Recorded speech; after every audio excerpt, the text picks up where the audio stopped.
Welcome back to the ID Health Kitchen. So today we're going to be making muffins, and these are yogurt pot muffins, so you don't have to weigh out any ingredients. It's all measured using one pot, which is really handy, really good to do with kids. This is also a really useful recipe to use up any leftover Easter chocolate you might have, although who has any leftover Easter chocolate? I don't know. So to see the final product, so these are my chocolate and cherry muffins. So this is the finished product. There was 9. I made 9 because I like mine to be quite big and fluffy, and also I'm on my own in lockdown and eating 9 muffins feels better than eating 12 muffins. So these are so easy to make. You don't need any scales to weigh them, you just need your yogurt pot. But you can absolutely make these smaller and make more, or you can make them bigger and make less. You can make 1, but that would just be a cake. So let's get started. So first of all, just want to take a bowl. My yogurt pot is 150 grams. Any type, any flavour yogurt will do. And you're just going to put that into your bowl first of all, so you've got your measuring cup. I'm going to use a spoon to do this because obviously you can all see me. And then the next important step is to wash out the yogurt pot. So the next thing that we're going to add is oil. You can use any type of oil. I'm using almond oil just because I've never used it before. I've never even tried it before, but I saw it in the supermarket and I thought it would be nice. So almond oil is what I'm using. And you can use any, you can use vegetable oil, you can use olive oil, you can use coconut oil, you could use melted butter if you want to, whatever works. But you just want to do 1 potful of the oil.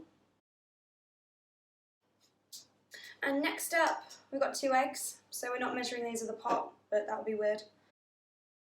And then I'm going to use a fork and just stir this all together. So at this point, it's going to look really weird and gross and a bit like scrambled eggs that you don't want to eat, but it's going to get better, yeah. Next, we're going to add sugar, so 1 potful of sugar.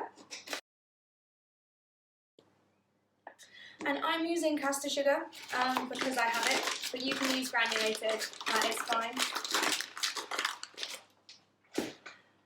You can use granulated, it's fine. Caster sugar is more ideal for baking because it's finer, so it melts into the bake easier than granulated, but if you've only got granulated, granulated is fine. Next, we're going to add some flour, so I've got self-raising. You can use plain flour if that's what you've got, and then just add some baking powder as well. But we're going to go with 2 cups of flour. And then you just want to stir that together as well. Again, I probably should have sieved this flour too. You've probably noticed that I'm quite lazy with sieving. The best part about muffins is when they're kind of all fluffy and great, and that's the little ingredient that we need there is bicarbonate of soda. Again, I have irritating sachets, but that's all I could find.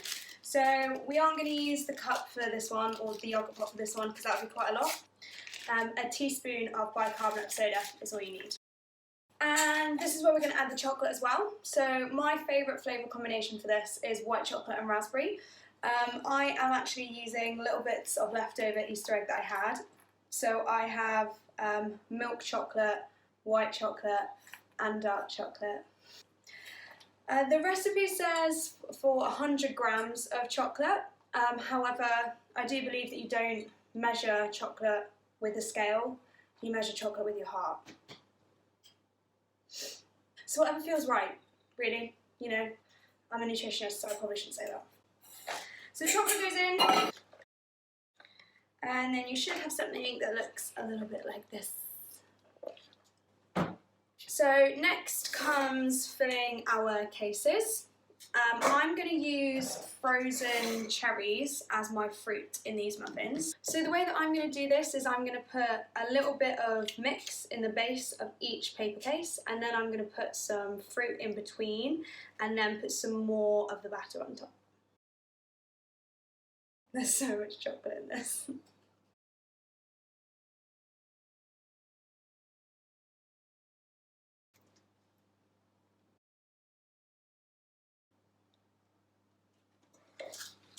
So this is how they look now. And then I'm going to put them in the oven for 20 to 25 minutes until they're all puffed up and big. And my oven is at 180 degrees Fahrenheit. So we'll see how these ones turn out.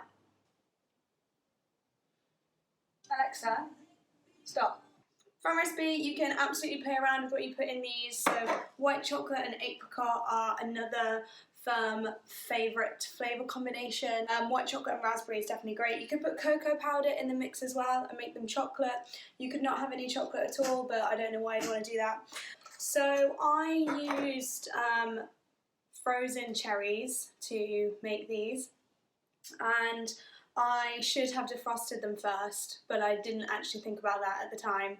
But that would be my tip for this recipe, would be defrost the frozen berries before you put them in the cake mix, otherwise it just freezes. Yeah, I think lockdown is affecting my brain. You can freeze these really easily as well. So yeah, I hope that you've enjoyed my muffin recipe, and I'll see you soon.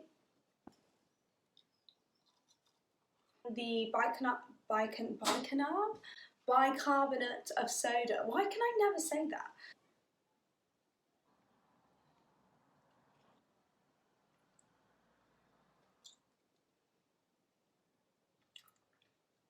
Yeah, these are really good.